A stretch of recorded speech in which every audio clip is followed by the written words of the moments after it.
¿Están viendo mi pantalla? Sí, señora. Vale, como ya nos presentamos nosotros, mi nombre es Silvia Juliana Jerez Jaimes, mis compañeros son John Andrés Rodríguez Vega, Angie Paola Torres Garnica y Gabriel Alexis Aguilar Arias. Los cuatro estamos cursando la carrera de agronomía. Nuestro tema es sobre la célula. Durante esta exposición, nosotros destacaremos los tipos de células, organelos, el proceso de reproducción celular y por tanto pues se implementa la importancia de la genética en el funcionamiento de la célula. Entonces, tutor, ¿prendemos los cuatro las cámaras? El que vayas poniendo, prende la cámara. Vale. Entonces le cedo la palabra a mi compañero Gabriel Alexis.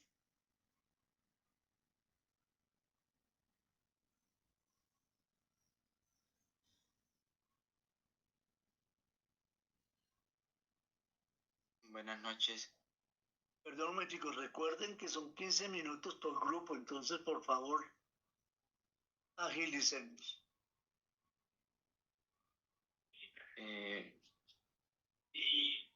El descubrimiento de la célula.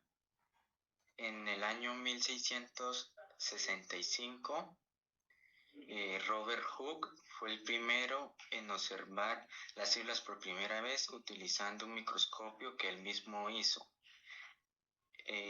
Al observar a través del microscopio, pudo ver unas pequeñas celdillas a las cuales denominó células porque le recordaban a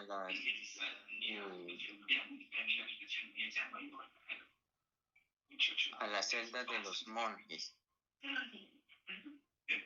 En el año 1838 surge la teoría Perdón, celular. por favor, cierren el micrófono los otros compañeros que están por ahí viendo televisión, por favor. En 1838 surge la teoría celular con Theodor Schwann y Matthias Scheelen, donde establecieron que todos los organismos vivos están compuestos por células.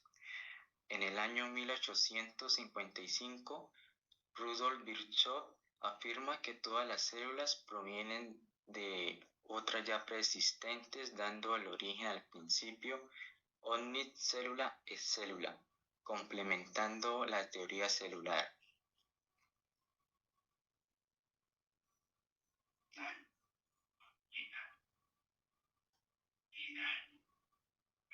Vale, tomando la palabra, tenemos la estructura y la función de la célula.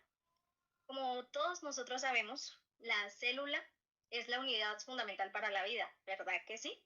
Bueno, por ello debemos entender la estructura y la función de la célula para poder lograr comprender los procesos biológicos esenciales. La célula tiene tres partes principales por encimita, que serían la membrana celular, el núcleo y el citoplasma. Bueno, la función de la célula es mantener la vida, pero también ella se encarga de ciertas actividades en los organismos los cuales ella compone para mantenerlos en buen funcionamiento. Entonces, ahora pasamos a los tipos de células. Tenemos las células eucariotas, que como pueden observar en las imágenes, tenemos de ejemplo a la célula animal y a la célula vegetal. Las células eucariotas poseen un núcleo formado y pues también poseen varios organelos, pues celulares, que tienen pues varios que ellos se encargan de funciones específicas en ella y especializadas claramente. Tenemos también las células procariotas, que como pueden observar en la imagen, tenemos como ejemplo a la bacteria, pero también en ellas, bueno, de ellas hace parte también las archeas. Las células procariotas no poseen un núcleo definido y pues poseen menores organelos celulares que las células eucariotas. Debido a esto, podemos decir que las células procariotas son más simples que las células eucariotas. Dicho esto, le cedo la palabra a mi compañero Joan Andrés.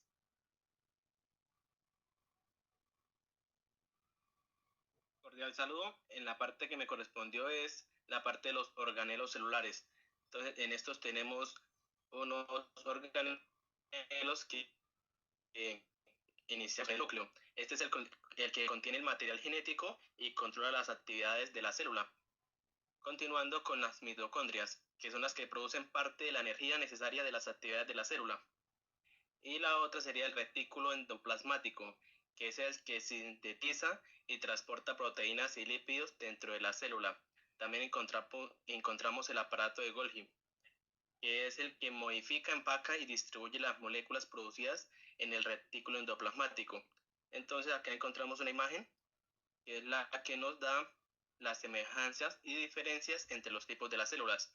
Entonces, como podemos ver ahí por encimita, los dos contienen membrana plasmática, los dos contienen núcleo, los dos contienen retículo endoplasmático, nucleolo, aparato de Golgi, mitocondria y citoplasma. Y la diferencia es que la célula animal contiene centrosoma, mientras que la célula vegetal posee pared celular, vacuola central y cloroplasto. La siguiente.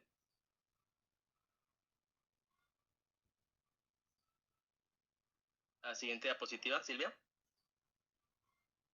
Entonces ya empezamos a ver lo que es la membrana celular, que es la estructura fina que envuelve a la célula y la separa del contenido de la célula de su entorno, y es la encargada de permitir o bloquear la entrada de sustancias dentro de la célula.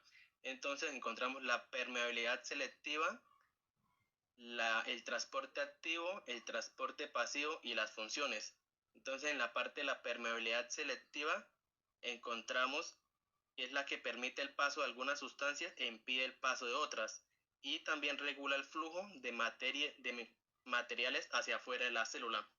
En la parte del transporte activo es el encargado de transportar sustancias a través de la membrana celular, y el transporte pasivo es el que es encargado de transportar las sustancias que se mueven a favor de sus gradientes de concentración sin usar energía. Y en la parte del transporte activo, ellos sí usan energía y el pasivo no la usa. Y en funciones, la membrana celular también participa en la señalización, adhesión y conocimiento y reconocimiento celular. Doy paso a mi compañera Paula.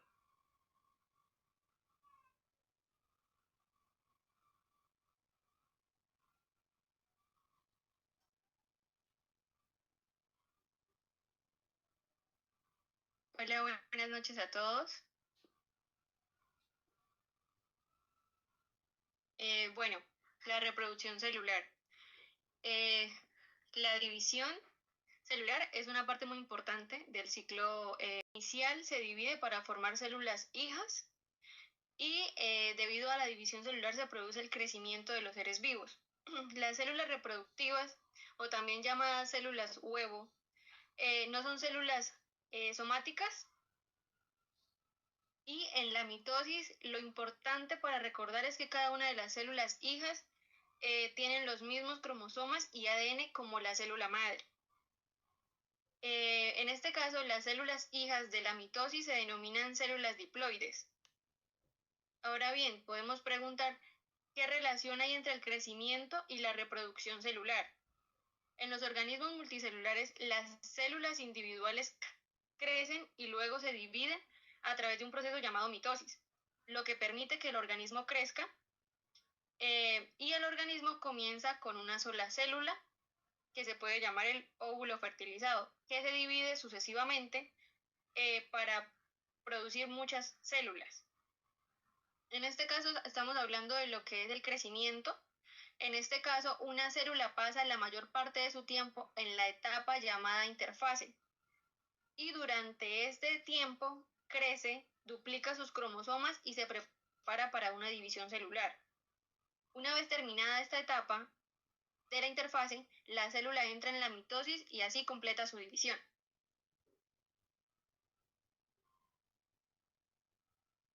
Ahora bien, la división celular. la célula se divide en dos o más células hijas, que era lo que se mencionaba anteriormente, y de esta manera pues mantienen toda la información. Este proceso en el que una célula se divide y forma las células llamadas células hijas. En el proceso de la mitosis, este proceso es en el cual una sola célula madre se divide y para producir las dos células hijas, y cada célula hija recibe un conjunto completo de cromosomas de la célula madre. Este proceso le permite al cuerpo crecer y de esta manera reemplazar las células. Ahora bien, la mitosis, aunque es un proceso continuo, se divide generalmente en 6 etapas o periodos: la profase, la prometafase, la metafase, anafase, telofase y la citocinesis, que comienza cuando los cromosomas se hacen visibles en el microscopio óptico. En resumen de la mitosis tenemos la duplicación del núcleo, la división del citoplasma y las células idénticas. Le doy continuidad a mi compañero Gabriel.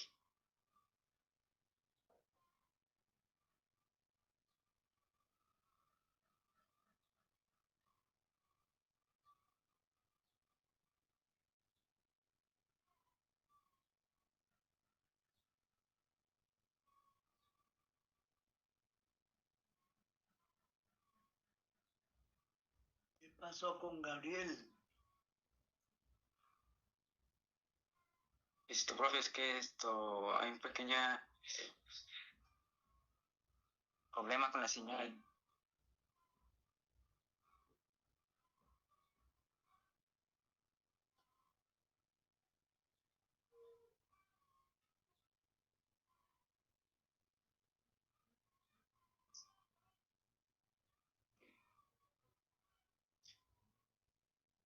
Gabriel, ¿puedes encender la cámara?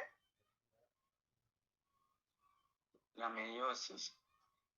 La meiosis se divide en tres etapas o procesos, donde empieza la división reductora, la cual, aunque la meiosis es el tipo de división celular que ocurre en las células sexuales o gametos. Es fundamental para la reproducción sexual porque reduce a la mitad el número de cromosomas de las células, como lo es los espermatozoides y el óvulo. Se combinan para formar un organismo con el número correcto de cromosomas tanto por parte del padre y de la madre. La fase de la meiosis en la división reductora se denomina meiosis 1, donde se tiene la profase 1, metafase 1, anafase 1, telofase 1 y citocinesis. En la profase, los cromosomas homólogos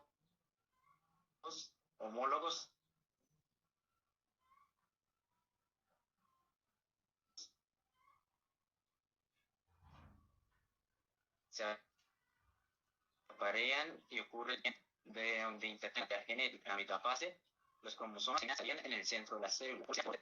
Y en la telofase y citocinesis, las células se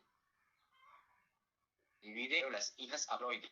En el segundo punto de recombinación genética, ocurre durante la profase 1.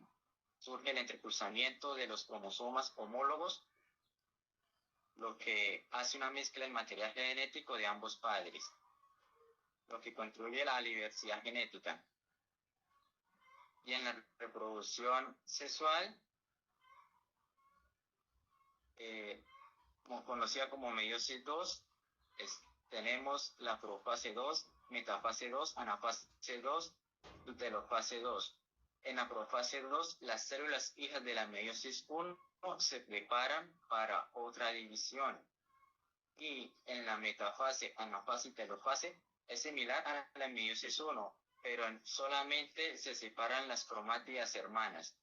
Y al final se obtienen 4 células hijas haploides con la mitad del número de cromosomas de la célula original, que en este caso serían 23 pares de cromosomas.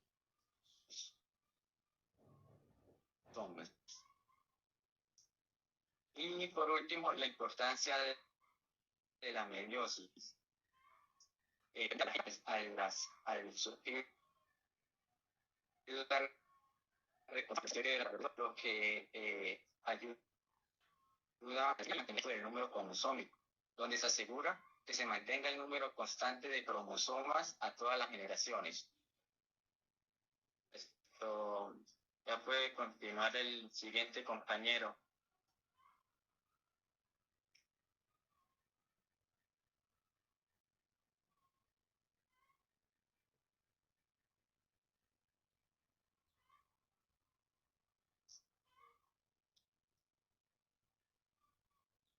¿Quién continúa?